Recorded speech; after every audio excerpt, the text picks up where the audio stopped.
নমস্কার শ্রোতা বন্ধুরা, স্বাগত জানাই আপনাদের গল্পের আসরে। বাংলা সাহিত্যের গল্পের হীরকখনি থেকে তুলে আনা কিছু মণিমাণিক্যের সম্ভার নিয়ে তৈরি আমাদের গল্পের আসর। আমাদের আজকের গল্পটি লেখক সুকান্ত দাসের কলমের সত্যান্বেষী ব্যোমকেশ বক্সীর কাহিনী অবলম্বনে ২০ পুষ্প রহস্য। আপনারা পুরো গল্পটা শুনে কমেন্ট করে বলবেন কেমন লাগলো। তাহলে বেশি কথা না বলে শুরু করা যাক আমাদের আজকের নিবেদন। আজকের মতো আমাদের গল্পের আসর এখানেই শেষ হলো। আপনারা এতক্ষণ শুনছিলেন লেখক সুকান্ত দাসের কলমে ২০ পুষ্প রহস্য। গল্পটা শুনে কেমন লাগলো এবং এই সিরিজের গল্প ঘড়িতে এখন সকাল 8:30 বাজে। অস্থির হাতে আজকের খবরের কাগজের পাতা উল্টাচ্ছি। ভেতরে ভেতরে এক কাপ চায়ের জন্য শরীরটা একেবারে অস্থির হয়ে উঠেছে, জিভটা একেবারে শুকিয়ে গেছে। অথচ এত বেলা হলো, হাতে এখনো এক কাপ চাও জোটেনি। গলা খাঁকারি দিয়ে একবার হাঁক দিলাম, পুটি চা হলো তোর? আজকে কি সকালের চাটা পাবো নাকি বাইরে গিয়ে খেয়ে আসতে হবে? পুটিরাম ব্যস্ত স্বরে বলে উঠল, একেবারে বদ্দাবাবু এলে সকলে চা জল খাবার দিয়ে দেবো। বারবার জনে জনে এত দিতে পারবো নি বাপু, সবটা তো এখন এই পুঁটিরামের ঘাড়ে। এই এক জ্বালা হয়েছে এখন। যবে থেকে সত্যবতী সংসারের প্রতি উদাসীন হয়ে পড়েছে, তবে থেকেই সংসারে এমন ছন্ন ছাড়া অবস্থা। আর ব্যোমকেশ সেই কখন যে মর্নিং ওয়াকে গেছে, এখনো তার ফেরার নাম নেই। সত্যবতী সেই সকাল থেকে বারান্দায় গিয়ে বসে আছে। বেশ কিছুদিন হলো সত্যবতী কেমন যেন একটা হয়ে গেছে, কারোর সাথে আর কথা বলে না, মুখে সেই হাসিটাও নেই। এমনকি ব্যোমকেশের সাথে দাম্পত্য খুনসুটিও নেই। রান্নাঘরে যায় না, খাবারের থালা সামনে রেখে ঘন্টার পর ঘন্টা বসে থাকে, তেমন কিছু মুখেও তোলে না।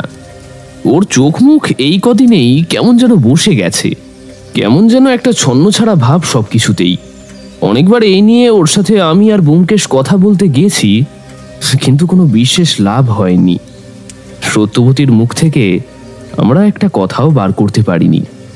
আজ অবশ্য ব্যোমকেশ একজন মনোরোগ বিশেষজ্ঞের অ্যাপয়েন্টমেন্ট নিয়ে রেখেছে বিকেলে, কারণ সত্যবতীর শারীরিক কোনো সমস্যা যে নেই তা পাশের বাড়ির বোসদা কালই কনফার্ম করেছেন। উনি একজন জেনারেল ফিজিশিয়ান, ডাক্তারিতে ওনার বেশ নাম ডাক আছে। সকাল সন্ধ্যা ওনার চেম্বারের সামনে লম্বা লাইন পড়ে। তাই উনি যখন কাল বললেন যে সত্যবতীর শারীরিক কোনো সমস্যা উনি দেখতে পাচ্ছেন না, যতটা তাড়াতাড়ি সম্ভব একজন মনোরোগ বিশেষজ্ঞের পরামর্শ নিতে, তখন ব্যোমকেশ আর দেরি করেনি। এই ডাক্তারের খোঁজ অবশ্য বোসদাই দিয়েছেন। আজ বিকেল 4টের সময় আমাদের অ্যাপয়েন্টমেন্ট করা হয়েছে। আমাদের ডাইনিং হল থেকে বারান্দাটা একদম সোজাসুজি দেখা যায়। একবার ওই দিকে চাইলুম, দেখলুম সত্যবতী শূন্য চোখে বাইরের দিকে চেয়ে আছে। সত্য সত্য, আরে কোথায় গেলে? তাড়াতাড়ি চাটা দাও। উফ, কত দেরি হয়ে গেল। একেবারে বাজারটা করে ফিরলুম, যাই হাত মুখটা ধুয়ে আসি। ব্যোমকেশের গলা পেয়ে আমি ফিরে তাকালাম। রোজ বেচারা নানাভাবে চেষ্টা করছে সত্যবতীকে স্বাভাবিক করার। অন্যদিন হলে এতক্ষণে সত্যবতী রান্নাঘর থেকে এসে হাজির হয়ে যেত। ব্যোমকেশের হাত থেকে বাজারের থলিখানা নিয়ে বলতো, যাও তাড়াতাড়ি হাত মুখ ধুয়ে এসো, আমি টেবিলে চা দিচ্ছি। কত বেলা হয়ে গেল, তোমার জন্য ঠাকুরপোড়া এখনো চা জল খাবার পেটে পড়েনি। কিন্তু আজ আর তা হলো না। ঘড়িতে এখন বিকেল 4:10। আমরা মিনিট 15 আগেই সত্যবতীকে নিয়ে ডক্টর দস্তিদারের চেম্বারে পৌঁছে গেছি। কিছুক্ষণ আগেই সত্যবতীকে ভিতরে নিয়ে গেছে। ব্যোমকেশ সেই থেকে অস্থির হয়ে আমার সামনে সমনে পায়চারি করে যাচ্ছে। ওর মনের অবস্থা আমি খানিকটা হলেও আন্দাজ করতে পারছি। প্রায় মিনিট 20 পরে ভিতরে আমাদের ডাক পড়ল।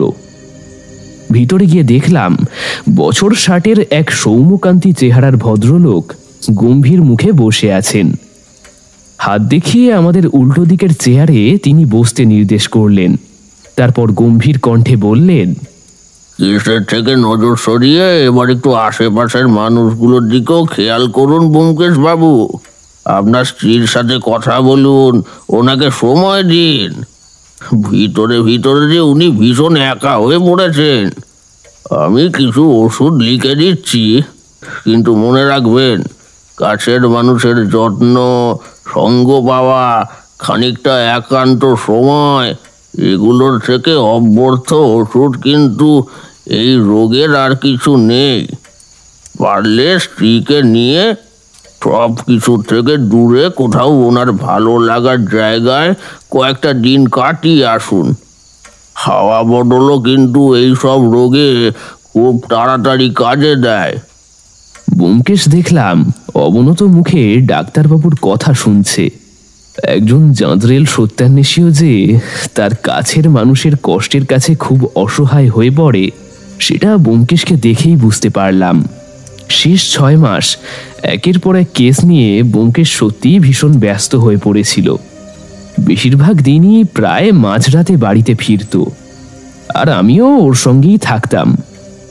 বেচারি সত্যবতী সারাদিন একা একা বাড়িতে কাটাতো, ব্যোমকেশের ওপর অভিমান করত। আর সেই অভিমান এতদিন একটু একটু করে জমেই বোধ হয় আজকের এই অবস্থা হয়েছে। আমরা ডাক্তারবাবুকে নমস্কার করে সত্যবতীকে নিয়ে বাড়ি ফিরে এলাম। আমরা এখন দাঁড়িয়ে আছি এয়ারপোর্টের লাগেজ কাউন্টারে। কনভেয়ার বেল্ট বাহিত হয়ে যাত্রীদের ব্যাগপত্র আসছে। এয়ারপোর্টেরই 2 জন স্টাফ মিলিয়ে মিলিয়ে সেসব কিছু এরোপ্লেন থেকে নামা যাত্রীদের হাতে তুলে দিচ্ছে। আমরা 3 জন এই প্রথমবার বিদেশে যাচ্ছি। সেদিন ডাক্তারবাবু যখন হাওয়া বদল করে আসার কথা বললেন, ব্যোমকেশ সেদিন বাড়ি এসেই ঠিক করে নিয়েছিল এতদিন ধরে জমানো টাকার সবটুকু একত্র করে হলেও সব কিছু ছেড়ে, এই শহর ছেড়ে অনেক দূরে কিছুদিন সত্যবতীকে নিয়ে ঘুরে আসবে। বিদেশ ভ্রমণের শখ সত্যবতীর বহুদিনের। আমি অবশ্য যাব না বলেছিলাম, কিন্তু ব্যোমকেশ নাছোড়বান্দা। অবশেষে তাই আমাকেও রাজি হতেই হয়েছিল। তারপর কয়েকদিন ধরে টিকিট ও আর যা যা কিছু ফর্মালিটিস আছে সেই সব কিছু করে আমরা 3 জন আকাশযানে উঠে পড়েছিলাম। সমস্ত কিছুই ব্যোমকেশের খ্যাতি ও চেনা জানার সূত্রে খুব সহজেই হয়ে গিয়েছিল। দাঁড়িয়ে দাঁড়িয়ে এসব ভাবতে ভাবতেই আমাদের লাগেজ নেবার ডাক এসে গিয়েছিল। আমি গিয়ে নিজেদের জিনিসপত্র মিলিয়ে নিয়ে চলে এলাম। তারপর 3 জন মিলে এয়ারপোর্টের বাইরে এসে দাঁড়ালাম। চারপাশে কুয়াশা আবৃত পাহাড় পর্বতে ঘেরা শহরটা দেখে সত্যবতী জোরে একটা নিঃশ্বাস নিল। এখানে পা দিয়েই যে ওর মনটা আগের থেকে অনেকটা হালকা হয়েছে তা ওর মুখের দিকে চাইলেই বোঝা যাচ্ছিল। এয়ারপোর্টের বাইরেই ট্যাক্সি স্ট্যান্ড। আমাদের হোটেল ব্যোমকেশ আগের থেকেই বুক করে রেখেছিল। আমরা একটা ট্যাক্সি ভাড়া করে হোটেলের উদ্দেশ্যে রওনা দিলাম। কিছুক্ষণের মধ্যেই দেখলাম আকাশ একদম ম্যাজিকের মতোই একেবারে মেঘমুক্ত ঘন নীল। এত গরম করতে শুরু করলো যে আমরা সকলেই শীতের পোশাক খুলে ফেলতে বাধ্য হলাম। সত্যবতী দেখলাম জানলার বাইরের দিকে চেয়ে আছে। রাস্তার দুপাশের ঝাঁ চকচকে বিশাল বিশাল অ্যাপার্টমেন্ট, শপিং মল, অফিস, আদালত ইত্যাদি সবকিছু আমাদের চোখে পড়তে লাগলো। রাস্তা ভর্তি লোকজন, গাড়ি ঘোড়া, কিন্তু সবকিছুই একদম ছবির মতো সুন্দর। গাড়ি থেকে দেখলাম এখানকার বেশিরভাগ মানুষই, সে নারী হোক বা পুরুষ, এক বিশেষ ধরনের কাপড় পরে আছে। পোশাকটা অনেকটা লম্বা কোটের মতো, কিন্তু দেখেই বোঝা যায় বেশ হালকা আর রং বেরঙের কাপড় জুড়ে বানানো হয়েছে। পোশাকটার সাথেই একটা লম্বা তেকোনা টুপি জড়ানো আছে। ড্রাইভারকে জিজ্ঞাসা করে জানলাম স্থানীয় ভাষায় একে নাকি টেরচা বলে। বিশাল তাপপ্রবাহ থেকে বাঁচতে এখানকার লোকজন পোশাকের ওপর এই ধরনের একটা পোশাক পরে। আশেপাশে তাকিয়ে শ্বেতাঙ্গ, কৃষ্ণাঙ্গ ইত্যাদি সব ধরনের মানুষই আমাদের চোখে পড়ল, তবে বেশিরভাগই আদিবাসী কৃষ্ণাঙ্গ। তাদের সারা শরীরে বিভিন্ন ধরনের অদ্ভুত দর্শন উল্কি কাটা, যা ওই পাতলা পোশাকের ভিতর থেকেও একদম স্পষ্টভাবে দৃশ্যমান। এসব নিয়েই আমি আর ব্যোমকেশ কথা বলছিলাম। মাঝে মধ্যে ড্রাইভারটির কাছ থেকে এখানকার দর্শনীয় সব জায়গা সম্পর্কে ব্যোমকেশ জেনেও নিচ্ছিল। ড্রাইভারটির বয়স এই আন্দাজ 40 কি 45 হবে। স্থানীয় আদিবাসী সম্প্রদায়েরই। নাম হলো হেনরি। কথাবার্তায় বেশ ভালো। বলল ওই আমাদের সবকিছু ঘুরিয়ে দেখাতে পারে। প্রায় বছর 20 ও নাকি এই লাইনেই রয়েছে। আমরা সানন্দে রাজি হলুম, কারণ এখন আবার গাইড খুঁজতে গেলে অন্য নানা রকম সমস্যা হতো। প্রায় 1.25 ঘন্টা বাদে শহরের কোলাহল থেকে বেশ খানিকটা দূরে আমরা আমাদের হোটেলের সামনে এসে পৌঁছলাম। পাহাড়ের কোলে বানানো বেশ সুন্দর আর ছিমছাম একটা হোটেল। গাড়ি থেকে নেমে আমি আর সত্যবতী চারপাশটা দেখছিলাম। ব্যোমকেশ হেনরির সাথে কালকে কোথায় কোথায় যাবে এবং কখন যাবে এসব বিষয়ে কথা সেরে নিচ্ছিল। আমরা যে হোটেলটার সামনে এসে দাঁড়িয়েছি সেটাকে ঠিক হোটেল বলা চলে না, একটা কাঠের 3 তলা বাড়ি, যার ছাউনিটা ছোট ছোট টালি আর টিন দিয়ে বানানো হয়েছে। বাড়িটার সামনে একফালি একটা বাগান মতো করা আছে, যেখানে রং বেরঙের পাহাড়ি ফুল ছোট ছোট টবে করে সাজিয়ে রাখা হয়েছে। ভিতরে ঢোকার দরজার ডান দিক আর বাঁ দিক বরাবর 2টো বাঁশের খুঁটির উপর একটা ফেস্টুন মতো টাঙানো আছে, আর তাতে লেখা আছে হোলি হেভেন গেস্ট হাউস। আমাদের গাড়িটা রাস্তারই একপাশে খানিকটা পাহাড়ি ঢালের জন্য হেলে দাঁড়িয়ে আছে। এরই মধ্যে সকালের সূর্যটা মেঘের আড়ালে হারিয়ে যাওয়ায় পুরো উপত্যকা জুড়ে একটা ছায়া নেমে এসেছে যেন। আমরা রিসেপশন হলে গিয়ে ঢুকলাম। একজন ভদ্রলোক দেখলাম মুখে একটা লম্বা চুরুট নিয়ে বসে আছেন আর মাঝে মধ্যেই ধোঁয়া ছাড়ছেন। দেখেই মনে হলো লোকটিও স্থানীয় কৃষ্ণাঙ্গ। আমাদের 2টো পাশাপাশি ঘর নেওয়া হলো। সমস্ত ফর্মালিটিস সম্পূর্ণ করে আমরা দোতলায় আমাদের রুমে পৌঁছলাম। হোটেলেরই একটা অল্প বয়সী ছেলে এসে আমাদের ব্যাগপত্র দিয়ে গেল আর বলে গেল হাত মুখ ধুয়ে বেলা 12টার মধ্যে এখানকার ডাইনিং হলে গিয়ে পৌঁছাতে হবে। 12টার মধ্যেই নাকি এখানে লাঞ্চ সার্ভ করে দেওয়া হয়। যেহেতু আমরা অনেকটাই লেটে এসে পৌঁছেছি, তাই এই মুহূর্তে আর অন্য কোনো খাবার দেওয়া সম্ভব নয়, একেবারে লাঞ্চ করতে হবে। দোতলার দুপাশে লম্বা টানা ঝুল বারান্দা আছে, আর তার পাশে সারি সারি ঘর, মাঝে একটা করিডর। প্রত্যেকটা ঘরে 2টো করে দরজা আছে, একটা বারান্দার আর একটা করিডরের দিকে। আমি আমার রুমে ঢুকে গেলাম। পাশের ঘর থেকে সত্যবতী আর ব্যোমকেশের মৃদু কথাবার্তার আওয়াজ ভেসে আসছে। মনে মনে ভারী খুশি হলাম। ডাক্তারবাবুর হাওয়া বদলের ওষুধ তাহলে ম্যাজিকের মতোই কাজ দিয়েছে। লাল রং করা কাঠের দরজার বাইরে বেরিয়ে আমি ঝুল বারান্দাটায় এসে দাঁড়ালাম। দেখলাম বারান্দার এক প্রান্তে একটা ঘোরানো সিঁড়ি আছে। সিঁড়িটা সোজা নেমে গিয়ে বাগানে গিয়ে মিশেছে। হোটেল থেকে বেশ কিছুটা দূরে মেইন রোড থেকে কিছুটা নিচে পাহাড়ের গায়ে ঝুলে রয়েছে একটা গ্রাম। ঝুম চাষের জন্য যেমন পাহাড়ের ধাপ কেটে জমি বানানো হয়, ঠিক তেমনই পাহাড়ের গায়ে ধাপ কেটে বানানো হয়েছে একটি ছবির মতো সুন্দর গ্রাম। অনেক নিচে গ্রামের ছোট ছোট বাড়িগুলো এখান থেকেই দেখা যাচ্ছে। বাড়ির দেওয়ালের বাহারি রঙগুলো দেখে মনে হচ্ছে পাহাড়ের গায়ে কে যেন নানা রঙের আবির আনমনে ছড়িয়ে দিয়ে গিয়েছে। আমি নির্বিশেষে সেই দিকেই তাকিয়েছিলাম। হঠাৎ ঘোর ভাঙল একটা চাপা খুক খুক কাশির আওয়াজে। দেখলাম বারান্দার শেষ প্রান্তে একজন ভদ্রলোক এক হাতে বাইনোকুলার ধরে আর অন্য হাত মুখে চেপে ধরে কাশি চাপার চেষ্টা করে চলেছেন। কাশির দমকে তার পিঠটা বারবার কেঁপে কেঁপে উঠছে। পোশাক আশাক আর চেহারা দেখে মনে হলো কোনো বাঙালি হয়তো হবেন, হয়তো আমাদেরই মতো হাওয়া বদলের অভিপ্রায়ে এখানে এসেছেন। দেখলুম আমাকে দেখতে পেয়েই সিঁড়ির পাশের ঘরটিতে ভদ্রলোক ব্যস্ত পায়ে ঢুকে গেলেন। এই এক পলকের চোখাচোখিতেই মনে হলো ভদ্রলোককে কোথায় যেন দেখেছি। মনে মনে ভাবলুম ব্যোমকেশকে বলে একদিন গিয়ে ভদ্রলোকের সাথে পরিচয় করে আসব, আর উনি যদি বাঙালি হন তাহলে তো সোনায় সোহাগা। এই বিদেশ বিভুঁইয়ে নিজের দেশের মানুষ দেখলে বড়ই আপন লাগে। হাত মুখ ধুয়ে ব্যোমকেশ, সত্যবতী আর আমি নিচের ডাইনিং হলে এসে পৌঁছলাম। দেখলাম 2-1 জন বিদেশি ট্যুরিস্ট তাদের লাঞ্চ সারছেন। আমরা গিয়ে জানলার পাশে একটা টেবিলে গিয়ে বসলাম। কিছুক্ষণের মধ্যেই একজন ওয়েটার এসে গরম গরম খাবার দিয়ে গেল। সত্যবতী বলল, ইস, এইসব কাঁচা শাক পাতা খেয়ে কি করে এখানে 15টা দিন কাটাবো কে জানে। এই ঠাকুরপো, জিজ্ঞাসা করো না এখানে বাঙালি খাবার পাওয়া যাবে কিনা। অনেক জায়গাতেই তো রাখে। আমি কিছু বলতে যাব তার আগেই ব্যোমকেশ বলে উঠল, অজিত, যাও যাও দেখো এখানে ডাল ভাত পাওয়া যায় কিনা। আরে তোমার বৌঠানকে বোঝাও যে চারপাশে পাহাড় আছে মানে এটা দার্জিলিং নয় যে চাইলে এখানে বাঙালি খাবার দাবারও পাওয়া যাবে। সত্যবতী রাগ দেখিয়ে বলে উঠল, ঠাকুরপো, ওনাকে বারণ করো বলছি এরকম করতে।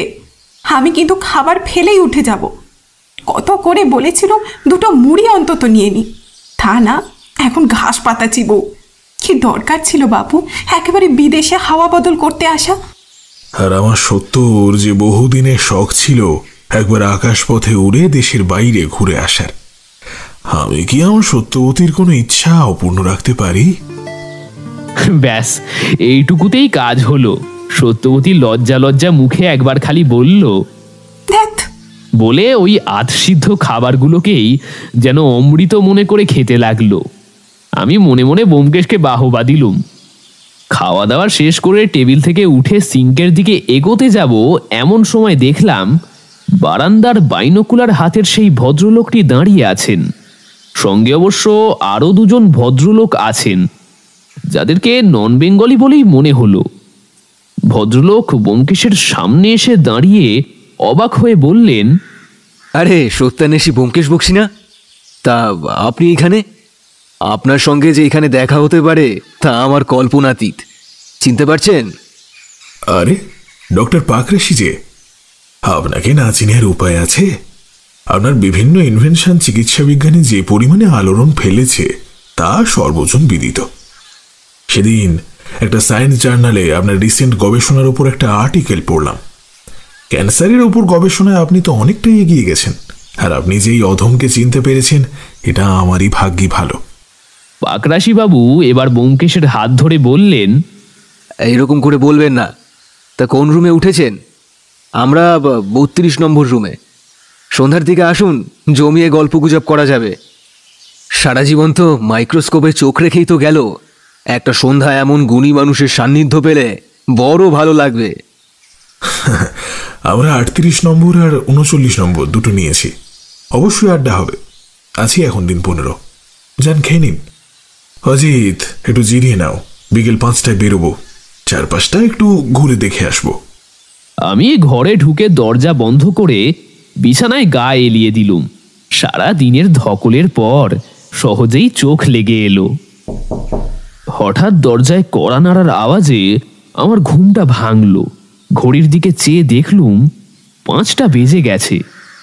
দরজায় নিশ্চয়ই ব্যোমকেশ আছে।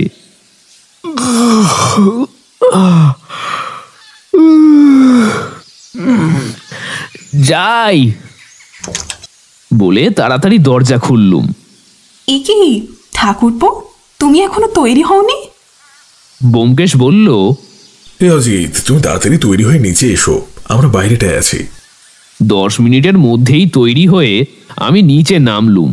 ব্যোমকেশ বলল, চলো আশপাশটা একটু ঘুরে আসি। কালকে হেনরিকে বলা আছে ও সকাল সকালই চলে আসবে, তারপর ঘুরতে বেরিয়ে পড়ব।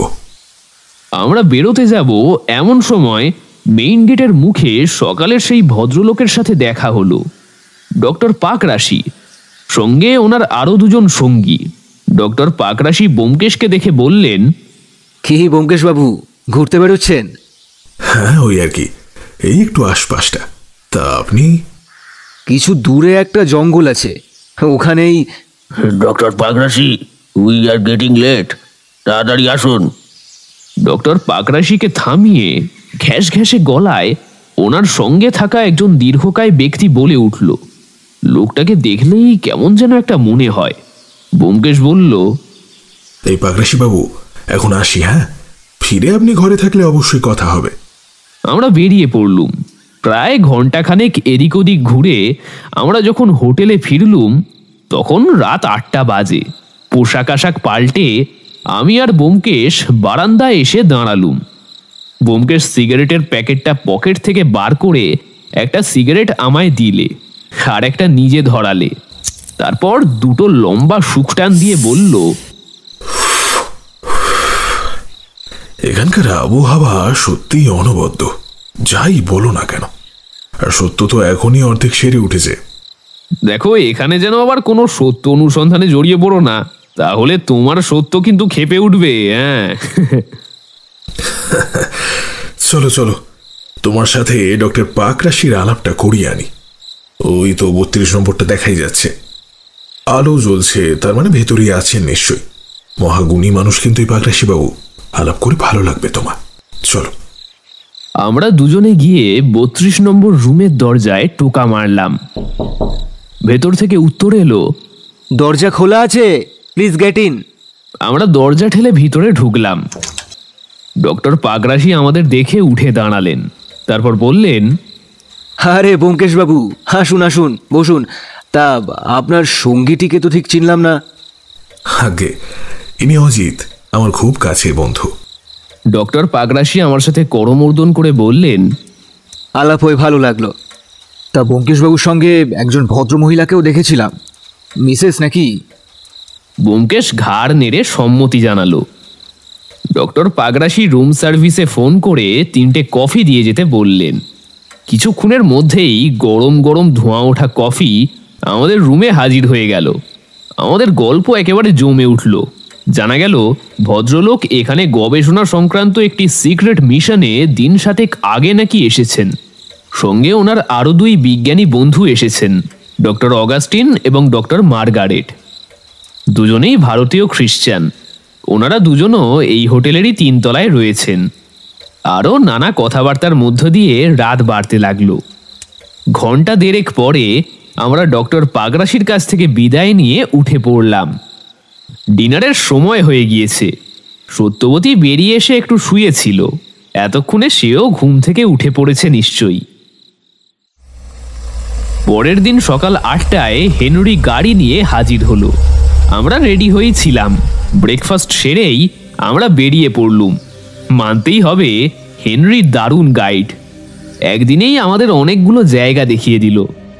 আমরা যখন ফিরলুম তখন সন্ধ্যা হব। হেনরি গাড়ি থেকে নেমে ব্যোমকেশের সাথে কথা বলছিল। হঠাৎ দেখলুম আগের দিনের ডক্টর পাকরাশির সেই বিজ্ঞানী বন্ধুদ্বয়। ওনাদের মধ্যে একজনকে দেখে হেনরি দেখলাম চমকে উঠল। তারপর আমাদের আগামীকাল তৈরি থাকতে বলে তড়িঘড়ি গাড়িতে উঠে বেরিয়ে গেল। ব্যাপারটা একটু অদ্ভুত লাগলেও আমরা খুব একটা আমল দিলাম না। এরপর 5 দিন আমরা প্রচুর ঘুরলাম। খাবার সমস্যাটুকু বাদ দিলে সত্যবতীর এখন খুশির অন্ত নেই। সারাদিন ঘুরছে, পছন্দের ছোটখাটো ঘর সাজানোর জিনিসপত্র কিনছে, কল কল করে কথা বলছে, ব্যোমকেশের সাথে খুনসুটি করছে। আগের বৌঠানকে ফিরে পেয়ে আমরাও ভীষণ খুশি। 6 নম্বর দিনে আমরা তাড়াতাড়ি ডিনার সেরে শুয়ে পড়েছিলাম। হঠাৎ একটা ঝনঝন করে কাঁচ ভাঙার শব্দে আমার ঘুমটা ভেঙে গেল। ঘড়িতে তখন রাত 1টা বাজে। দরজা খুলে বাইরে বেরিয়ে দেখলাম ব্যোমকেশও বেরিয়েছে। ব্যোমকেশ ওর চশমাটা পড়তে পড়তে বলল, আওয়াজটা কোথা থেকে এলো বলো তো অজিত? বারান্দার দিকের ঘোরানো সিঁড়ির কাছ থেকে মনে হলো। চলো দেখি। আমরা বারান্দার সিঁড়ির দিকে এগোতে যাব, এমন সময় দেখলাম পড়িমড়ি করে ডক্টর পাকরাশি আমাদের দিকে ছুটে আসছেন। আমরা দৌড়ে গিয়ে ওনাকে ধরলাম। ব্যোমকেশ ওনাকে ধরে নিয়ে গিয়ে ওনার ঘরে বসালো। ওনার ঘরে গিয়ে দেখলাম বিছানার ঠিক মাথার দিকের জানলাটা, যেটা বারান্দামুখী, সেটার কাঁচ টুকরো টুকরো হয়ে মেঝেতে পড়ে আছে। ব্যোমকেশ ডক্টর পাকরাশিকে 1 গ্লাস জল দিল। উনি এক নিঃশ্বাসে চুমুক দিয়ে সবটুকু জল শেষ করে বললেন, আমি তখন বিছানায় ঠেস দিয়ে একটা জার্নাল পড়ছিলাম। হঠাৎ করে একটা ঝনঝন শব্দ আর একটা কাগজে মোড়া ঢিল আমার গায়ে এসে লাগলো। আমি সেটাকে তুলে নিয়ে দেখলাম কাগজে লেখা লিভ অর ডাই। এইসব দেখে আমি ভীষণ ভয় পেয়ে কি করব যখন ঠিক করে উঠতে পারছিলাম না, তখন আপনাদের কথা মনে হলো। দরজা খুলে দৌড়ে আপনাদের কাছেই যাচ্ছিলাম। তারপর দেখলাম আপনারাও আওয়াজ পেয়ে বেরিয়ে এদিকেই আসছেন। ব্যোমকেশবাবু, ব্যোমকেশবাবু, আমাকে কেউ মারতে চায়। সেই একই ঘটনার পুনরাবৃত্তি ঘটতে চলেছে ব্যোমকেশবাবু। আমাকে আমাকে প্লিজ বাঁচান। একমাত্র আপনিই পারেন আমাকে বাঁচাতে। প্লিজ প্লিজ ব্যোমকেশবাবু। এই পর্যন্ত বলে উত্তেজনা আর ভয়ে ডক্টর পাগরাশি হাঁপাতে লাগলেন। ব্যোমকেশ বলল, শান্ত হন পাগরাশি বাবু, আপনি আগে শান্ত হন। অজিত, তুমি পাগরাশি বাবুর কাছে একটু থাকো, আমি বাইরেটা একটু দেখে আসি। সাবধানে যেও, চারপাশে কাঁচের টুকরো ছড়িয়ে আছে। বলে ব্যোমকেশ কাঁচের টুকরোগুলোকে ডিঙিয়ে সাবধানে পা ফেলে বারান্দায় চলে গেল। ঘরের ভিতরের ভাঙা জানলা থেকে দেখলাম ব্যোমকেশ পুরো বারান্দাটা একবার পর্যবেক্ষণ করে সিঁড়ি বেয়ে সোজা বাগানে নেমে গেল। তারপর কিছুক্ষণ পরেই আবার ফিরে এসে বলল, রুম সার্ভিসে বলে এসেছি, ওরা এসে এখনই সব পরিষ্কার করে নিয়ে যাচ্ছে। ম্যানেজার আজকে হোটেলে নেই, কালকে ওর সাথে কথা বলা যাবে। অজিত, আমার মনে হয় না যে আজকে রাত্রে আর কিছু হতে পারে। কিছুক্ষণের মধ্যেই রুম সার্ভিসের একটি ছেলে এসে ভাঙা কাঁচের টুকরোগুলো পরিষ্কার করে দিয়ে গেল। আমরা ডক্টর পাগরাশিকে আশ্বস্ত করে আমাদের নিজেদের ঘরে ফিরে এলাম। পরের দিন আর সকাল সকাল বেরোতে পারলাম না। আগের রাতের ব্যাপারটা একটু খতিয়ে দেখার জন্য ব্যোমকেশ হোটেল থেকেই ফোন করে কার এজেন্সিতে হেনরিকে খবর পাঠালো যেন সকাল 10টা নাগাদ আসে। সকাল 7টা নাগাদ আমরা ডাইনিং হলে ব্রেকফাস্ট করার জন্য নামলাম। দেখলাম ডক্টর পাগরাশি এবং তার 2 সতীর্থ আগের থেকেই টেবিলে বসে আছেন। এক রাতের মধ্যেই ডক্টর পাগরাশির চোখের তলায় কালি পড়ে গেছে। এই কদিনে যতবার ভদ্রলোকের সাথে দেখা হয়েছে ততবারই ওনার মুখে হাসি দেখেছি, কিন্তু আজ ভদ্রলোকের শুকিয়ে যাওয়া মুখটা দেখে আমার ভারী মায়া হলো। ব্যোমকেশকে দেখতে পেয়ে ভদ্রলোক মনে হয় একটু আশ্বস্ত হলেন। তিনি বললেন, আসুন ব্যোমকেশবাবু, অগাস্টিন গেছে ম্যানেজারকে ডাকতে। সত্যবতী আজকে ব্রেকফাস্ট করবে না বলেছিল, তাই আমি আর ব্যোমকেশই আজকে ব্রেকফাস্ট করতে নেমেছিলাম।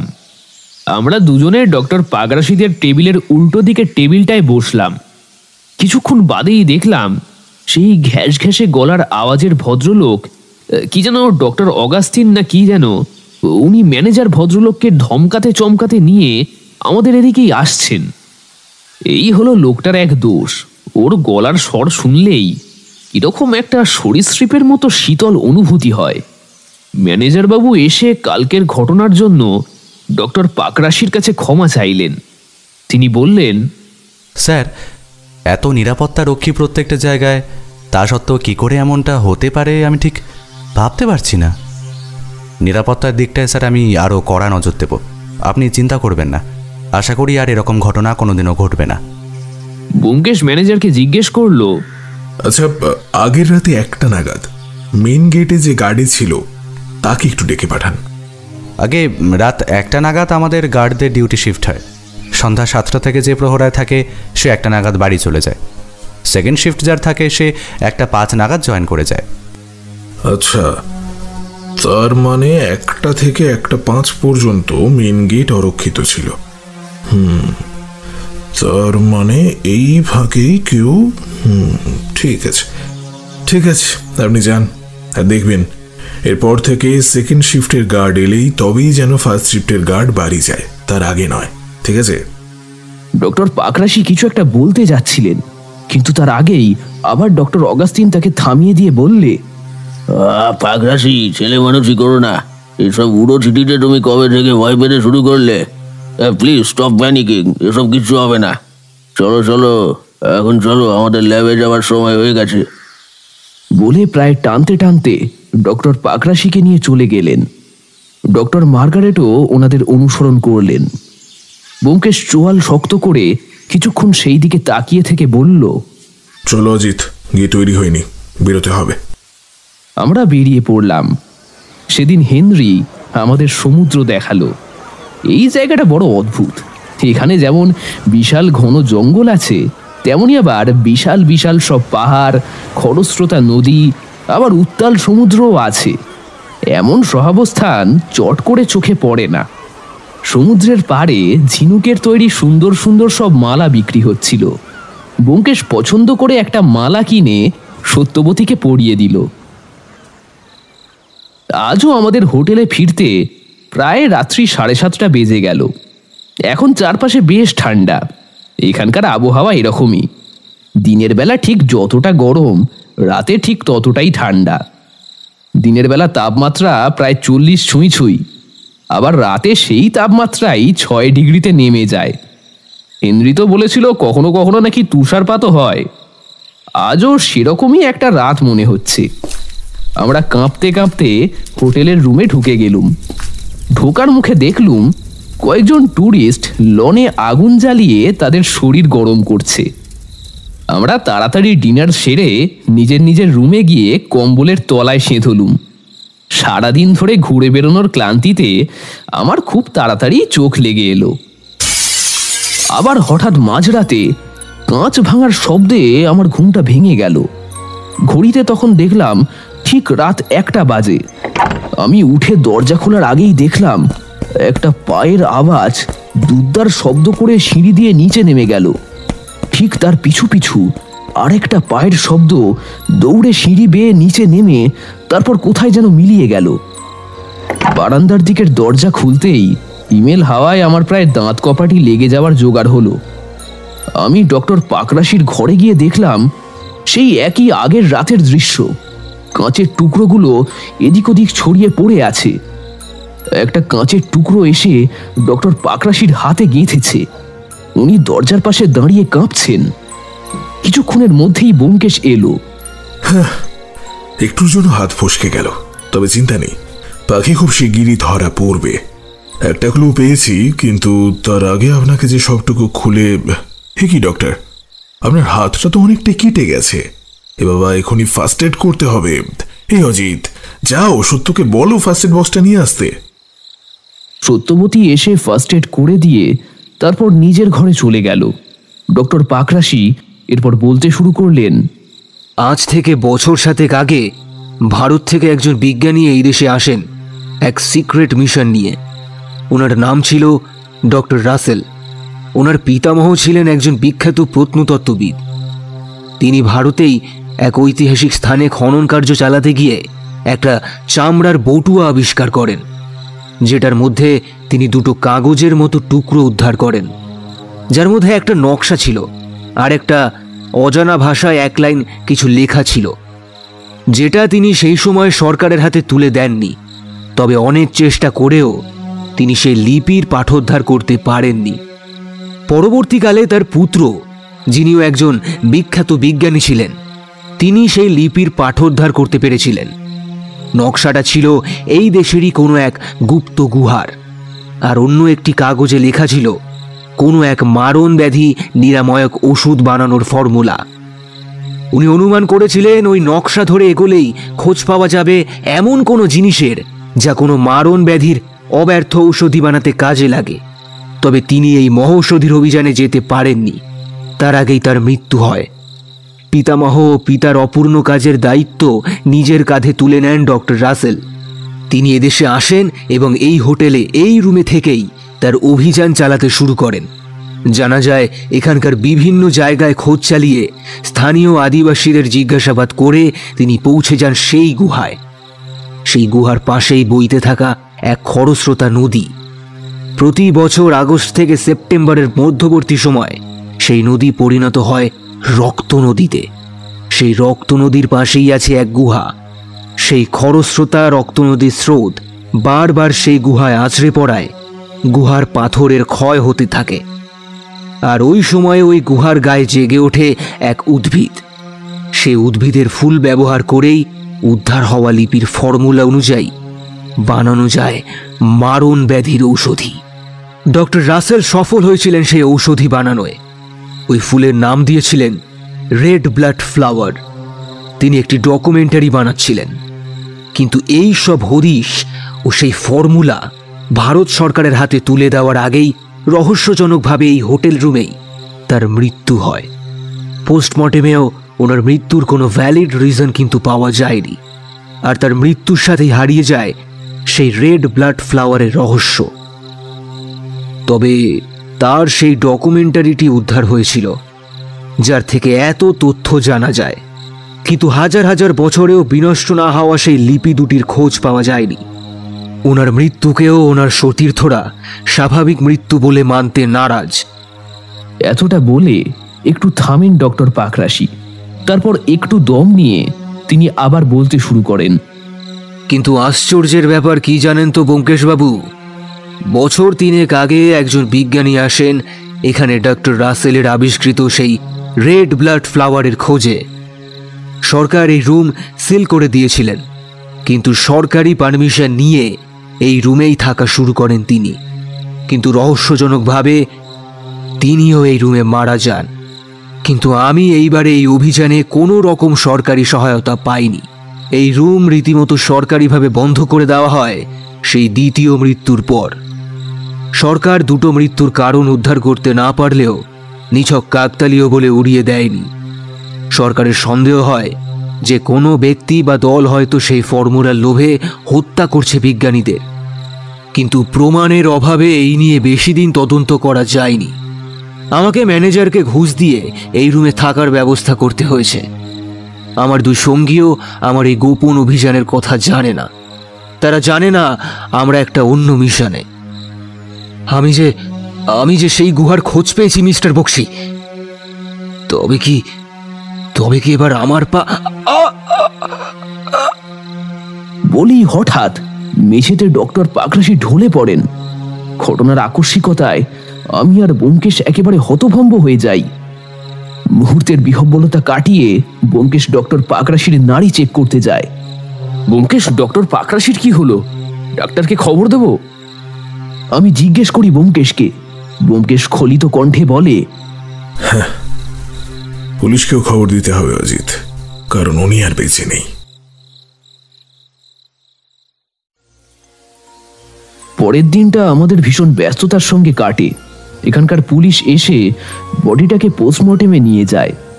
তবে একইভাবে পোস্টমর্টেমে ডক্টর পাকরাশির মৃত্যুটাকেও স্বাভাবিক মৃত্যু বলা হয়। রুটিন মাফিক এনকোয়ারি হয়। তবে ব্যোমকেশ এই মৃত্যুকে স্বাভাবিক মৃত্যু বলে মানতে নারাজ। আমরা ডক্টর পাকরাশির মৃত্যুর পূর্বে ওনার মুখ থেকে যা কিছু শুনেছি তাতে অন্তত এই মৃত্যুটাকে স্বাভাবিক মৃত্যু বলে উড়িয়ে দেওয়ার কোনো প্রশ্নই ওঠে না। ব্যোমকেশ আমাদের দেশের পুলিশ ও গোয়েন্দা দফতরের সাথে যোগাযোগ করেছে। এখন ভারত সরকার এই কেসটাকে নিজের দায়িত্বে নিয়েছেন, আর তার জন্য তারা দেশ থেকে 2 পুলিশ অফিসারকে পাঠাচ্ছেন যারা ব্যোমকেশের খুবই পরিচিত। ডক্টর পাকরাশির 2 সতীর্থকেও পুলিশের অনুমতি ছাড়া দেশের বাইরে যেতে নিষেধ করা হয়েছে।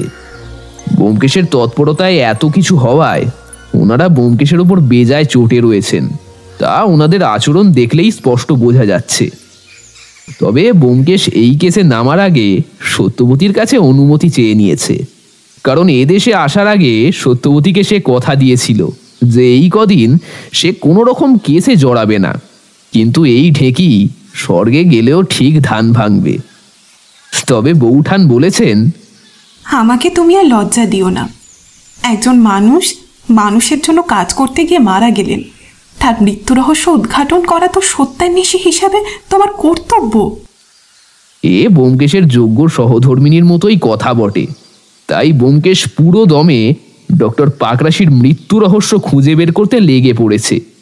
তার দৃঢ় ধারণা ওই 32 নম্বর রুমের 3টে মৃত্যুই কোনো একটা সূত্রে গাঁথা আছে। পরের দিনই 2 অফিসার এদেশে এসে পৌঁছেছেন।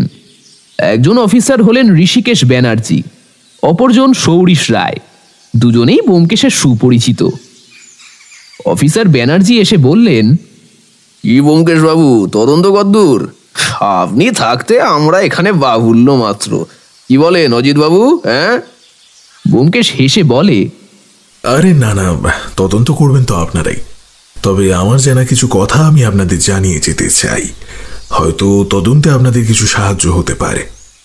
ডক্টর পাকরাশির মৃত্যুর আগের দিন থেকে উনি ঠিক রাত 1টায় একটা থ্রেট লেটার পাচ্ছিলেন, যাতে লেখা ছিল লিভ অর ডাই। আমি নিশ্চিত এই লেটার যে ছুঁড়েছিল সে এই হোটেলেই আছে এখনো। প্রথমেই তাকে খুঁজে বার করা দরকার। সে কিভাবে জানলো পাকরাশি বাবু মারা যেতে চলেছেন, আর সেই কি মৃত্যুর জন্য দায়ী? আর যদি সেই আততায়ী হয় তবে জানতে হবে যে সে কেন হত্যা করলো ডক্টর পাকরাশিকে, আর কিভাবেই বা হত্যা করলো। আপনি এক কাজ করুন, আপনি এই হোটেলের সমস্ত লোকজনকে ইনক্লুডিং বোর্ডার, স্টাফ, সকলকে ডাইনিং হলে ডেকে পাঠান। আমি সকলকে জিজ্ঞাসাবাদ করতে চাই। ব্যোমকেশের কথা মতো সকলকে ডাইনিং হলে ডেকে পাঠানো হলো।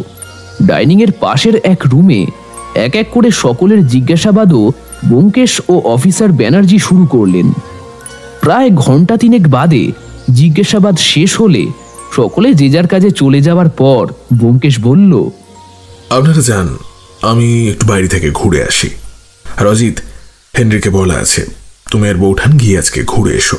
আমি এক প্রকার নিমরাজি হয়ে চলে এলাম, কারণ কিছুদিন আগে পর্যন্ত বৌঠানের যা মনের অবস্থা ছিল তাতে এইসব খুন তদন্ত এসবের মধ্যে থাকলে ওর শরীর খারাপ হতে পারে। আমি রেডি হয়ে বেরোতে যাব, এমন সময় দেখি ব্যোমকেশ হন্তদন্ত হয়ে ঢুকছে, হাতে একটা পলিথিন ব্যাগ। কি ব্যাপার জিজ্ঞেস করাতে ব্যোমকেশ বলল, যা ভেবেছিলাম তাই অজিত, পাখি প্রমাণ লোপাট করার চেষ্টা করেছিল, সেই প্রমাণ এখন আমার হাতে। তবে এই বেলাটা অপেক্ষা করি, বুঝলে, দেখি সে হটকারিতা করে আর কোনো ভুল করে কিনা। সেদিন বেরিয়ে আসার পর ব্যোমকেশের কথা মতো ব্যোমকেশ, আমি আর দুই অফিসার সোজা গিয়ে ঢুকি স্টাফ কোয়ার্টারে। এই হোটেলের স্টাফ কোয়ার্টারটা একটা বড় হল রুমের মতো। এখানেই হোটেলের 6 জন স্টাফ থাকে। ব্যোমকেশ ভিতরে গিয়ে তাদের মধ্যে একজন স্টাফকে দেখিয়ে বলল, অফিসার ব্যানার্জি, অ্যারেস্ট করুন একে। এই ডক্টর পাকরাশিকে থ্রেট লেটার ছুটতেন। লোকটা ভয় পালাতে যায়, কিন্তু অফিসাররা লোকটাকে সঙ্গে সঙ্গে ধরে ফেলে। এরপর লোকটাকে অ্যারেস্ট করে জিজ্ঞাসাবাদের জন্য নিয়ে যাওয়া হয়। ব্যোমকেশ লোকটাকে প্রশ্ন করে, বলুন, ডক্টর পাকরাশিকে কিভাবে মারলেন? লোকটা প্রায় কেঁদে ফেলে বলল, বিশ্বাস করুন স্যার, আমি এবারে ওনাকে মারতে চাইনি, আমি তো ওনাকে বাঁচাতেই চেয়েছিলাম। আর তাই তো দুদিন ওনাকে চিঠি দিয়ে আমি এখান থেকে চলে যেতে সাবধান করেছিলাম। কিন্তু আপনি কি করে জানলেন যে ওনার উপর হামলা হতে পারে? কারণ আগের দুবার। বলুন, আগের দুবার কি? বিশ্বাস করুন স্যার, আমি যা করার সব না জেনে করেছি, আর তার শাস্তিও আমার সর্বশক্তিমান দিয়েছেন। আমার বউ মেয়েকে আমি সেই পাপেই হারিয়েছি, আর আজও সেই কারণেই আমার এক পায়ে কোনো বল নেই। এসব খবর আমার জানা আছে, যেটা জানা নেই সেটা বলুন। বছর 7 আগে যখন প্রথম এখানে এক বিজ্ঞানী আসেন, তখন এক রাতে মুখ ঢেকে একজন লোক আসেন আমার কাছে।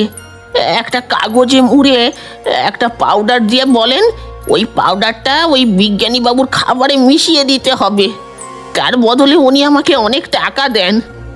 আমি গরিব মানুষ, টাকার লোভে আমিও তখনও বুঝিনি। তার পরের বারও লোভে পড়ে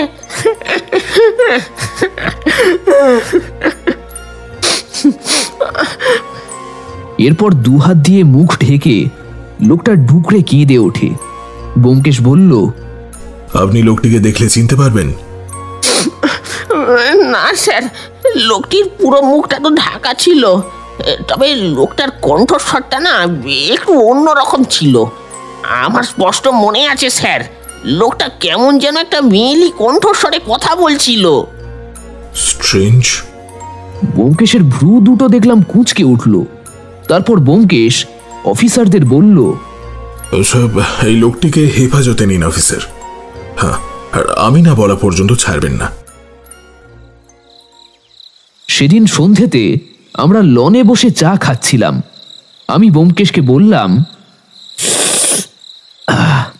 আচ্ছা ব্যোমকেশ, আমার একটা কথা বলো তো, তুমি কি করে জানলে যে এই লোকটাই আসল কালপ্রিট? ব্যোমকেশ চায়ে একটা লম্বা চুমুক দিয়ে তারপর বলল, না হে অজিত, এই আসল কালপিট নয়, এই তো কেবল পড়ে। যেদিন ডক্টর পাকরাশিকে হত্যা করা হয়েছিল সে রাতে যখন হোটেলের এই লোকটা কাঁচ ভেঙে ওই চিরকুটটা ভেতরে পাঠাচ্ছিল, আমি ওর পিছু নিয়েছিলাম, কিন্তু সিঁড়ি দিয়ে দৌড়ে নিচে নেমে গিয়ে আমি আর লোকটাকে দেখতেই পাইনি। লোকটা যেন হাওয়ায় মিলিয়ে গিয়েছিল। ফিরে আসছিলাম, হঠাৎ মনে হলো সেদিন সন্ধ্যায় খুব ঠান্ডা পড়ার জন্য এই হোটেলেরই কিছু বোর্ডার এদিক ওদিক ইতস্তত আগুন জ্বালিয়ে আগুন পোহাচ্ছিল। আগুন নিভে যাওয়ার পর তার ছাই এদিক ওদিক পড়েছিল। যদি কোনো জুতোর ছাপ পাওয়া যায় সে আশাতেই আমি টর্চ জ্বালিয়ে সিঁড়ির আশেপাশে খুঁজে দেখছিলাম। ঠিক তখনই এখানে এক বিশেষ ধরনের জুতোর ছাপ দেখতে পাই, যেটাকে বলে অর্থোপেডিক শু। এই জুতোর গঠনগুলো একটু আলাদা ধরনের হয়। সাধারণত যাদের পায়ে কোনো সমস্যা আছে বা শরীরের অন্য কোনো সমস্যার জন্য হাঁটতে অসুবিধা হয় তারাই এই ধরনের জুতো পরে আর কি।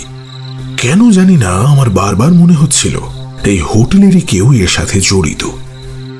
কারণ ভেবে দেখো অজিত, প্রথম দিন রাত 1টা থেকে 1:05 পর্যন্ত মেন গেটে ডিউটি শিফটিং এর কারণে অরক্ষিত থাকলেও পরের দিন তো তা ছিল না। তবে পাহারাদারদের নজর এড়িয়ে বাইরের কেউ ভেতরে ঢুকে কি করে এই কাজ করতে পারে? আমি তাই সেদিন সকলকে জিজ্ঞাসাবাদের জন্য ডেকে পাঠিয়েছিলাম, কিন্তু আশ্চর্যজনকভাবে কারো হাঁটাচলার মধ্যেই কোনো অস্বাভাবিকতা দেখতে পাইনি। কিন্তু হোটেলের স্টাফদের বয়ান অনুযায়ী আমি জানতে পেরেছিলাম এই হোটেলের নিয়ম অনুসারে প্রত্যেক স্টাফ পালা করে বাজার করে, শুধুমাত্র ওই লোকটি বাদে। কারণ লোকটি নাকি বেশি হাঁটাচলা করতেই পারেন না, বেশি হাঁটলে তার সমস্যা হয়। আর এতগুলো বোর্ডারের পছন্দ অনুযায়ী নানান ধরনের খাবারের জন্য বাজার করতে হলে তো বেশ ভালো মতোই ঘোরাঘুরি করতে হয়ে থাকে, তাই সে চায় না বাজার করতে। ঠিক তখনই ব্যাপারটা আমার কাছে স্পষ্ট হয়ে যায়। আমি বুঝতে পারি যে আমি যে সন্দেহ করছি সেটা লোকটা বুঝে গেছে, তাই যতটা সম্ভব স্বাভাবিকভাবেই হাঁটাচলা করছে, অন্তত আমার সামনে। অর্থোপেডিক শুটাও আর সে পরেনি। আমি লুকিয়ে ওই স্টাফের জিনিসপত্র তল্লাশি করি, কিন্তু কিছুই পাই না। পরে নজর যায় ওই হল রুমেরই জানলার দিকে। জানলা দিয়ে নিচে তাকিয়ে দেখি জানলার নিচের ঝোপঝাড়ের এক অংশ একটু নুয়ে পড়েছে।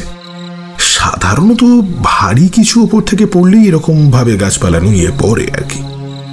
নিচে গিয়ে দেখি আমার সন্দেহই ঠিক, একজোড়া অর্থোপেডিক শু ওখানেই পড়ে আছে, যার সোলে ছাইয়ের ট্রেসও পাওয়া গেছে। যাই হোক ব্যানার্জি, আপনাকে এখনই আমার একটা কাজ করে দিতে হবে।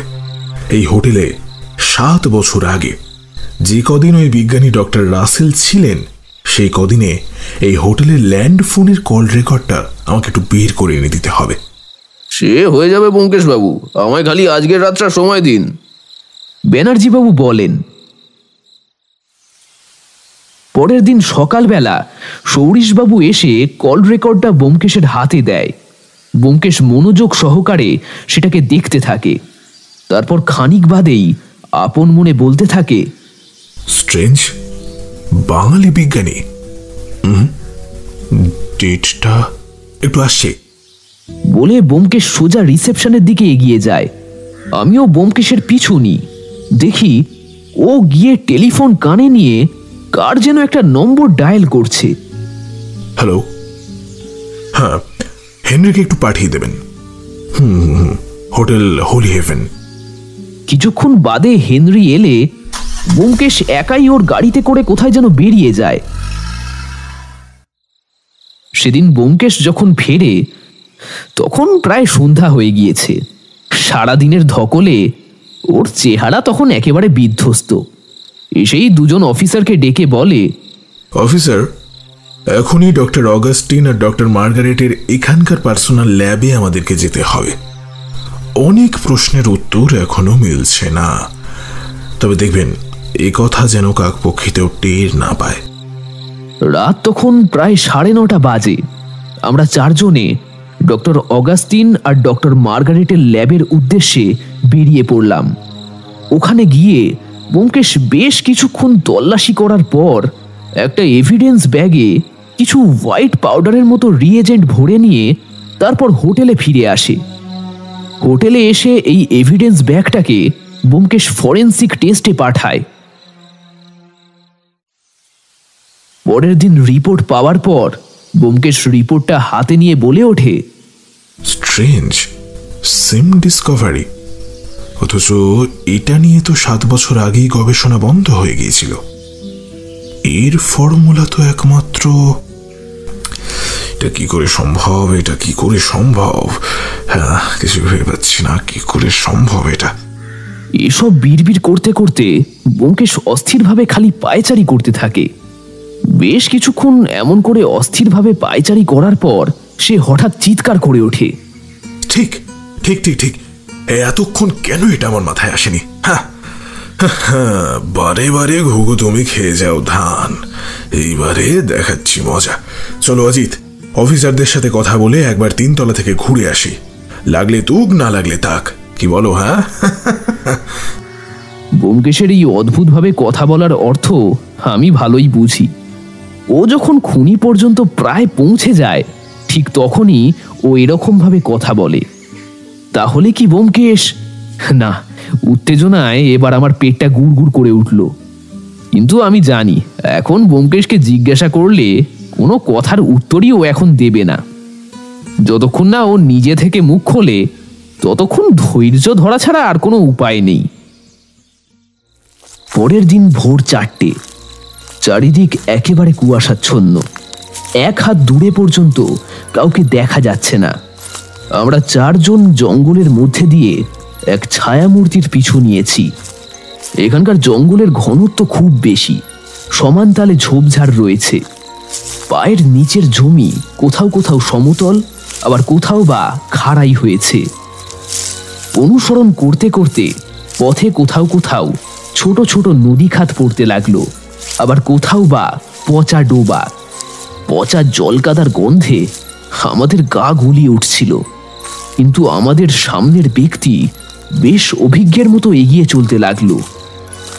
প্রায় ঘন্টা 1.5 এগোনোর পর একটা বিরাট লম্বা অথচ ন্যাড়া গাছের সামনে গিয়ে ছায়ামূর্তি থামলো। আমরা একটা নিরাপদ দূরত্বে গাছের আড়ালে লোকালাম। দেখলাম লোকটা একবার এদিক ওদিক দেখে নিয়ে গাছটাকে বাঁ হাতে ফেলে তারপর এগোতে লাগলো। কিছু দূর যাবার পর আমরা সকলেই কুলকুল করে একটা শব্দ পেতে লাগলাম। বুঝলাম আশেপাশেই কোথাও কোনো বেগবতী নদী বয়ে চলেছে। কিছুক্ষণ বাদেই ডক্টর পাকরাশির বলা সেই রক্ত নদীর দেখা মিলল। জলটার রং অদ্ভুত রকমের লাল রক্তের মতো। দেখলাম লোকটা নদীটার ধার বরাবর এগিয়ে যেতে লাগলো। কিছু দূর এগোতেই একটা গুহা চোখে পড়ল। খরস্রোতা নদীর জলস্রোত বারংবার আছড়ে পড়ায় গুহার একপাশ ক্ষয়ে গিয়ে প্রায় ভেঙে পড়েছে। কুলকুল শব্দে ভেতরে জল ঢুকছে। লোকটা একটা মশাল জ্বালিয়ে অতি সাবধানে পা ফেলে সেটার ভিতরে ঢুকলো। গুহার ভেতরটা ভীষণ পিছল। আমরাও সাবধানে এগোতে থাকলাম। কিছু দূর যাবার পর দেখি একটা বুনো ফুলের সুবাসে চারপাশ যেন ভরে উঠেছে। সেই ছায়ামূর্তি দ্রুত হাতে এক জায়গার পাথর সরিয়ে একটা চামড়ার বটুয়া বের করে আনলো। তারপর একটা ক্রূর হাসি হেসে সে মেয়েলি গলায় বলে উঠল, এরপর পৃথিবীর শ্রেষ্ঠ বিজ্ঞানী হয়ে ওঠা থেকে কেউ আমাকে আটকাতে পারবে না। এই সেই রেড ব্লাড ফ্লাওয়ার, এই সেই ঐতিহাসিক ফর্মুলা। 7-7টা বছর ধরে এই দিনটার জন্য আমি শুধু অপেক্ষা করেছি। এই জন্যই বলে যার শেষ ভালো তার সব ভালো। কিন্তু আপনার ক্ষেত্রে তো শেষটুকু ভালো হলো না মিস্টার অগাস্টিন, ওরফে 7 বছর আগে মৃত mister Jackson. Mister Augustine, you are under arrest. আমরা আজকে সকালের ফ্লাইটে কলকাতা ফিরেছি। সন্ধ্যাবেলা বৌঠান 3 কাপ চা আর ফুলকপির পকোড়া নিয়ে এসে টেবিলে রেখে বলল, এবার ব্যাপারখানা আমাদের খুলে বলো দেখি, আর ধৈর্য রাখা যাচ্ছে না। আমিও বৌঠানকে সমর্থন করলাম। ব্যোমকেশ চায়ের কাপে একটা লম্বা চুমুক দিয়ে বলল, হোটেলের ওই স্টাফকে কি করে ধরলাম তা তো তোমরা শুনেছই। তারপর থেকেই বলি, আমি খানিকটা ওয়াইল্ড গেস করি ডক্টর রাসেল যখন ওই হোটেলে ছিলেন তখনকার টেলিফোনের কল রেকর্ডটা জোগাড় করতে বলি। ওই কল রেকর্ডেই আমি দেখি এক ভারতীয় বিজ্ঞানী ডক্টর জ্যাকসনের নাম। এই বিজ্ঞানীর সাথে ডক্টর রাসেলের প্রত্যেক দিন কথা হতো। এই বিজ্ঞানীর ব্যাপারে জানতে আমি এই শহরের সবচেয়ে প্রাচীন লাইব্রেরিতে যাই। ওখানে গিয়ে একটা খবরের কাগজের পাতায় একটা খবরে আমার চোখ আটকে যায়। সেই পাতায় লেখা ছিল ডক্টর জ্যাকসন 7 বছর আগে দুর্ঘটনায় মারা যায়। আমি এরপর ওনার সম্পর্কে আরো তথ্য জোগাড় করার জন্য খোঁজাখুঁজি করতে থাকি।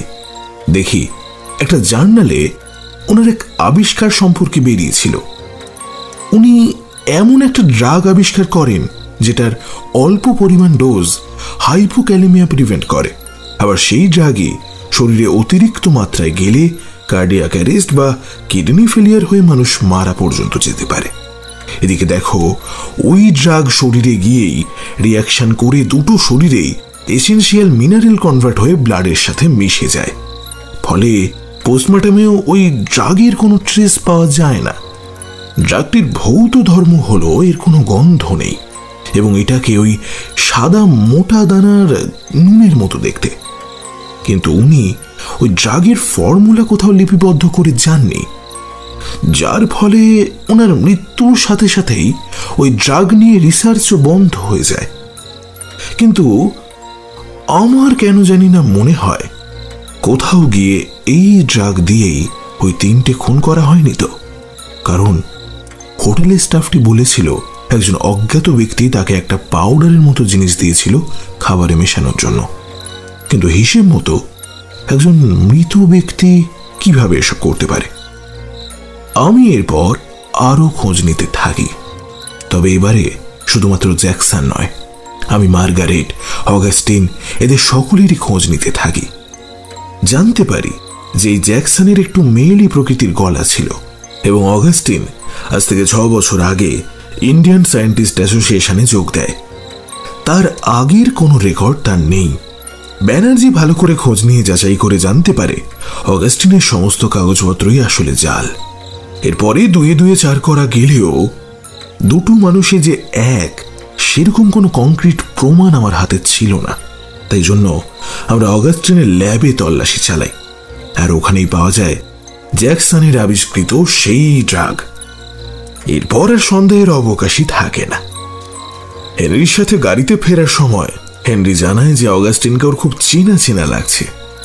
যেহেতু এই হোটেলে ও অনেক বছর আগে থেকে যাতায়াত করছে, তাই ওর এই কথাও আমার সন্দেহকেই আরো কংক্রিট করে। অগাস্টিন আমাদের বলেছিলেন উনি প্রথমবার এই দেশে এসেছেন। আচ্ছা, যদি তাই হয় তাহলে হেনরির ওকে চেনা চেনা লাগার কথা নয়। এইখানেই ওর মিথ্যেটা ধরা পড়ে যায়। আর তারপর তুমি আর আমি 3 তলায় গিয়ে ওকে শুনিয়ে শুনিয়ে বলতে থাকি ওই গুহার খোঁজ পুলিশ পেয়েছে। পরের দিনই আমরা তল্লাশি চালাতে যাব সেখানে। আর কি জানো, এতেই কাজ হয়। ফর্মুলা হাতছাড়া যাতে না হয় সেজন্যই ভোর রাতে অগাস্টিন ওরফে জ্যাকসন গুহা অভিযান চালায়, আর যথারীতি আমাদের জালে ধরা পড়ে। হোটেলের ওই স্টাফ জ্যাকসনের কণ্ঠস্বর শনাক্ত করেছে বলে ব্যোমকেশ থামলো। তারপর বলল, দেখলে, বলতে বলতে আমার চাটাই জুড়িয়ে গেল। সে আমি আরেক কাপ চা আনতে বলছি রমলাকে। তুমি তার আগে বলো তো, এমন কাজ উনি কিভাবে করলেন, কেন করলেন? ডক্টর রাসেল আর ডক্টর জ্যাকসন দুজনেই খুব ভালো বন্ধু ছিলেন। উনি ওনার সেই রেড ব্লাড ফ্লাওয়ারের আবিষ্কারের কথা হোটেল থেকেই ফোন করে তার বন্ধুকে জানিয়েছিলেন এবং এও বলেছিলেন ওই ফর্মুলা সহ বটুয়া তার কাছেই আছে এবং তিনি সায়েন্স অ্যাসোসিয়েশনকে সেটা খবর দিয়েছেন। খুব শীঘ্রই তিনি পৃথিবীর হাতে তুলে দেবেন তার এই আবিষ্কার। কিন্তু বন্ধুর মুখোশধারী জ্যাকসন বন্ধুর এই খবরে মোটেও খুশি হতে পারেননি। পৃথিবীর শ্রেষ্ঠ বিজ্ঞানী হবার লোভ তাকে দিয়ে এক জঘন্য চক্রান্ত করায়। উনি নিজের আবিষ্কার দিয়েই নিজের বন্ধুর প্রাণ নাশ করেন, কিন্তু ওনার উদ্দেশ্য সফল হয়নি। উনি এই ফর্মুলা এবং নকশা কোনোটাই খুঁজে পাননি। উনি ভেবেছিলেন নকশা আর ফর্মুলা বোধহয় ডক্টর রাসেলের কাছে হোটেলের রুমেই আছে, কিন্তু ভগবান এখানে তার খেলা খেলে দেন। কোনোভাবে রাসেলের কাছ থেকে ওই বটুয়া ওই গুহাতেই পড়ে যায়। কিন্তু জ্যাকসন হাল ছাড়েননি। যেহেতু ওনার কণ্ঠস্বর আর সবকিছুই পুরুষদের থেকে আলাদা, তাই সহজেই ওনাকে আইডেন্টিফাই করা যায়। সেই ভেবে উনি ওনার মৃত্যুর রিউমার ছড়িয়ে দেন, নিজে ছদ্মবেশ ধারণ করেন এবং নিজের কণ্ঠস্বর বদলে ওরকম অদ্ভুত এক ঘ্যাস ঘ্যাসে আওয়াজে কথা বলতে শুরু করেন। তারপর আবার এক বিজ্ঞানী বন্ধুর সাথে এখানে এসে একসাথে খুঁজতে থাকেন।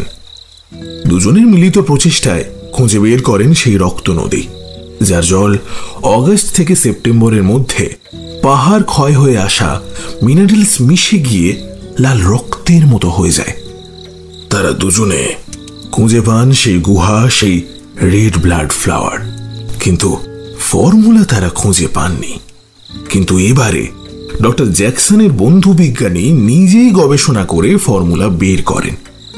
এবারে এনাকেও হত্যার ষড়যন্ত্র করে সমস্ত ক্রেডিট একা নেওয়ার ব্যবস্থা করেন অগাস্টিন রূপে জ্যাকসন। কিন্তু এই বিজ্ঞানী কিছু একটা সন্দেহ করে সমস্ত ফর্মুলাটাই বিনষ্ট করে দেয়। এবারেও বিফল হন মিস্টার অগাস্টিন। এরপরে তিনি জানতে পারেন ডক্টর পাকরাশির এই গোপন অভিযানের কথা। তিনি লক্ষ্য রাখতে থাকেন ওনার অভিযানের ওপর। ডক্টর পাকরাশি সেই বটুয়া ওই গুহায় খুঁজে পান, কিন্তু ওখানে ওটা সেফ থাকবে ভেবে নিজের সাথে আর নিয়ে আসেননি। কিন্তু ডক্টর পাকরাশি নিজের অজান্তেই এই বটুয়া রেড ব্লাড ফ্লাওয়ারের হদিশ তুলে দেন ডক্টর জ্যাকসনের হাতে।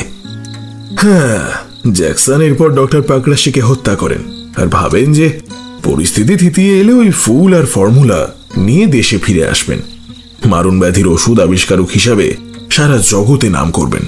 কিন্তু হতস্মি, ওনার এই প্ল্যানে বাঁধ সাধলাম আমি।